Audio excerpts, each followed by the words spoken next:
Продолжаем освещать самые заметные события. В студии Валерия Наумова. Здравствуйте. Вот о чем расскажем в этом выпуске. «Газпром» готов направить средства на реализацию президентской программы социальной догазификации в Якутии. Стартовал второй форум психологов Якутии. Кто принимает в нем участие и какие цели преследует форум? Жених по соседству. Завершено строительство нового вольера для суженого спасенной белой медведицы.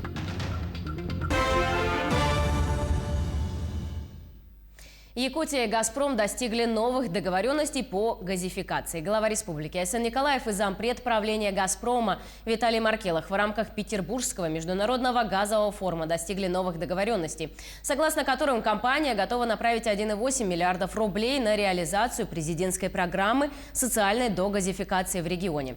Всего в рамках программы социальной газификации планируется подвести газ к почти 5000 домовладений. Кроме того, «Газпром» берет на себя все расходы по строительству внутрипоселковых и межпоселковых газопроводов в муниципальных образованиях, расположенных вдоль газопровода «Сила Сибири». Это позволит сэкономить бюджету республики средства в размере почти 3 миллиардов рублей. Россия запустит 4 спутника для наблюдения за Арктикой. 3 спутника запустят для контроля за льдами и 1 для контроля за метеорологической обстановкой в Арктике до 2025 года. Помимо этого будут запущены 4 космических аппарата для обеспечения пользователей в арктической зоне спутниковой связью и сетью интернет, сообщил вице-премьер страны Юрий Трутнев в ходе выступления в Совете Федерации. Отмечается, что 1 спутник для метеорологического мониторинга уже вышел на орбиту. Власти Якутии и Росагролизинг обновят парк сельхозтехники в республике. Подписано соглашение о сотрудничестве в модернизации парка техники, а также реализации крупных сельхозхозяйственных проектов в регионе. Встреча прошла на площадке агропромышленной выставки «Золотая осень-2021» в Москве. Стороны рассмотрели возможность поддержки крупных производственных комплексов, таких как Якутской птицефабрики, Хатасского свинокомплекса, а также агростартапов по производству продуктов и выращиванию птицы.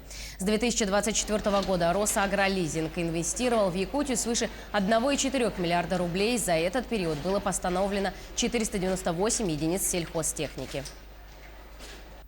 Между тем, Минсельхоз оказывает поддержку восстановления сельского хозяйства села Бяськюль. В селе восстановлены 8 коровников, сообщил заместитель министра сельского хозяйства республики Прокопий Николаев.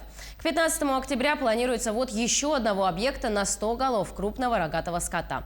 Замминистра добавил, что жителям села Бяськюль возмещают расходы на приобретение сельхозтехники, сена и живности. Бетонировать и ремонтировать дороги необходимо не только на поверхности, но и под землей. На руднике имени Федора Андреева забетонируют около километра путей. Какая смесь подходит для геологических условий рудника и зачем под землей нужны дороги, смотрите в сюжете далее. Участок ДПР, 7 кубов бетона на сульфате. Хорошо, сейчас загрузим. Алло, Рустам, на рудник грузи 7 кубов сульфатостойкого бетона, марка 300. Задание диспетчера получено. Машина подъезжает под загрузку.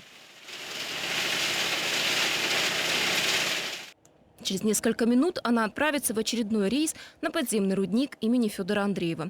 Здесь бетонируют подземные пути, торопятся. Останавливать работы шахтостроителям нельзя. Сейчас бетонируют дорожное полотно на горизонтах к рудоспуску. Шахтостроители уже забетонировали 300 метров подземной дороги. До конца года отремонтируют километр подъездных путей. Управлять техникой под землей станет проще. У нас появится возможность управления одним машинистом до 3 погрузочно-доставочных машин. Это нам поможет управлять машинами и отгружать руду даже в межсменный перерыв. Бетонную смесь изготавливают на заводе Удачного по специальной технологии. Покрытие должно быть стойким, выдерживать все геологические условия. На руднике у нас тяжелые условия производства, и поэтому что цемент сульфатостойкий, что специальные химические добавки, которые улучшают свойства бетона. У нас лаборатория контролирует каждую машину, которую мы выдаем, то есть полностью качество инертных материалов контролируется, самой бетонной смеси. Бетонирование горизонтов позволит не только безопасно дистанционно управлять погрузодоставочными машинами, но и увеличить срок эксплуатации техники. Олеся Васева, Ирина Балкова, Денис Сиротин. Телеканал «Алмазный край». Из-за сложной ситуации с эпидемией коронавируса в начале этой недели глава Роспотребнадзора сообщила, что по всей стране вводятся ограничения на проведение массовых мероприятий. Заболеваемость коронавирусом выросла в 67 регионах. Так, в ряде регионов страны начали вновь внедрять систему QR-кодов, которую вводили еще летом. Что касается нашего региона, то указом главы Якутии сейчас школьники перешли на дистанционное образование. Наполняемость кинотеатров и музеев составляет 50%. Также приостановлены профилактические медицинские осмотры и диспансеризация определенных групп взрослого населения. Помимо этого, усилены рейдовые мероприятия по контролю соблюдения ограничительных мер. Только за последнюю неделю было совершено более 200 рейдовых мероприятий. Если говорить о проведенных рейдовых мероприятиях, то на прошлой неделе мы проверили 216 объектов, торговых объектов и других социальных административных зданий, в том числе 16 автобусов и 3 школы. Выявлено нарушение 16 и составлено протоколов 3. Также был проведен ночной рейд, во время которого были проверены 8 объектов и выявлено нарушение 6. Они все проводили мероприятия, которые оказывали услуги досуга. Ну и работали после 00 часов. Перейдем к эпидобстановке в Якутии. За последние сутки на территории республики выявлено 235 новых случаев коронавирусной инфекции. Из них 127 приходится на Якутск, 9 случаев в Алданском районе, по 8 заболевших в Мегино-Кангаласском и Чурапчинском районах. В Вилюйском, Мирнинском, Нерюнгринском, Сунтарском и Усть-Алданском районах по 6 случаев. Еще в 17 районах зафиксировано от 5 до 1 заболевших. Основная тематика обращений к психологам – это развитие личностных качеств, адаптация к новым условиям, а также вопросы различных видов взаимоотношений. За помощью к таким экспертам чаще всего попадают вынужденно. В столице региона начал свою работу второй форум психологов Якутии. Руководством страны и нашей республики психологической поддержке населения уделяется определенная доля внимания, особенно учитывая события, связанные с лесными пожарами и пандемией COVID-19. В рамках форума участников ожидает подписание соглашение о сотрудничестве между органами государственной и исполнительной власти, оказывающими психологическую поддержку населению Якутии, обсуждение вопросов и предложений, напрямую связанных с психологией, и отдельное слушание с представителями сферы психологии из Республики Татарстан. Мероприятие проходит в онлайн-формате. Любое вот это изменение, оно должно как-то быть объяснено, то есть объяснение иметь. А чтобы это объяснение получить, мы должны в действительности создать такую службу, которая позволит от мала до велика рассказывать, объяснять те поведения, как климата, как сегодня экономики. И потому что вот этот стрессовую эту ситуацию надо снимать. После строительства водохранилища в 90-х годах прошлого века река Маата у села Бердигистях начала размывать берег, и русло реки с каждым годом расширялось.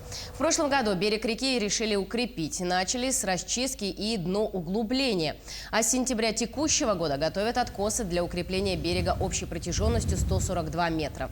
В настоящее время завозят скальный грунт с карьера поселка Максоголох на самосвалах. Работы идут согласно графику.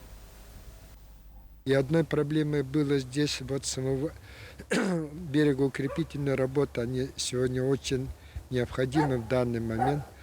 И последние годы, лет за 10-15, вот все, что у меня сзади, была улица. А сегодня вот смыло аж до заборов частных построений. И я считаю, что вот это очень правильное направление, правильно сделанные объемы работ. И надеюсь, что работы будут завершены до логического завершения. На территории Мирнинского и Алекнинского районов началась сезонная миграция диких оленей. Таким образом, животные находят места для зимовки. Напомним, на сегодня на территории региона существует 3 вида популяции диких оленей. Из них лено-оленёкская обитает на северо-западе Якутии. Это самая крупная популяция, ее численность составляет 84 тысячи особей. Далее идет сундуринская популяция, где насчитывается 27 тысяч диких оленей. А третья, некогда крупнейшая яно-индигирская популяция, по словам ученых, сегодня находится на стадии исчезновения. Их численность за прошедшие 30 лет сократилась более чем в 50 раз и сегодня составляет 1500 особей. Одна из причин – это незаконная добыча диких оленей. Поэтому спецотряд экологов «Запад» с 21 сентября по конец октября усиливает рейдовые мероприятия по охране путей миграции парнокопытных животных. За это время ими выявлено 19 фактов незаконной охоты и изъято 17 единиц оружия. По словам специалистов дирекции биоресурсов и природных парков, каждая нелегальная добыча одного дикого оленя в общедоступных угодьях приносит ущерб биоразнообразию животного мира в среднем от 90 до 150 тысяч рублей. А незаконная охота сказывается в 150-210 тысяч рублей.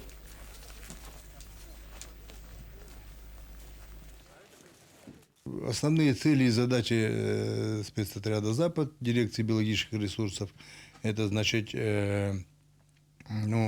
охрана и мониторинг популяции дикого северного оленя. Значит, при добыче 2 и более особей дикого северного оленя это уже уголовное правонарушение, и, соответственно, материалы передаются в органы полиции для возбуждения уголовного дела. А так, сумма ущерба, значит, за добычу одного дикого северного оленя, это в пределах 90 тысяч рублей. А вот строительство нового вольера для жениха белой медведицы Умки Аяны, спасенной в Среднеколымском районе республики, завершили в зоопарке Лимпопо Нижнего Новгорода. Самец белого медведя по кличке Николай будет жить рядом с апартаментами Аяны. Его переезд должен состояться этой осенью. Находясь по соседству друг с другом, хищники будут прекрасно друг друга видеть, время от времени встречаться, а при необходимости расходиться на разные жилплощади. Умку Аяну медвежонком обнаружили в Среднеколымском районе Якутии в конце сентября 2017 года. Экологи предполагают, что ее мать стала жертвой бурого медведя. Тогда медвежонка отправили в московский зоопарк, а с апреля 2019 года она живет в зоопарке Лимпопо Нижнего Новгорода. А Раян Тютрин поднялся в мировом рейтинге, еще 2 якутян в 20-ке лучших. Борец Раян Тютрин поднялся на 7-ю позицию в обновленном мировом рейтинге Объединенного мира борьбы. Напомним, что он стал бронзовым призером чемпионата мира, проходившего в Осло. Также в рейтинг попали Эдуард Григорьев и Аял Лазарев.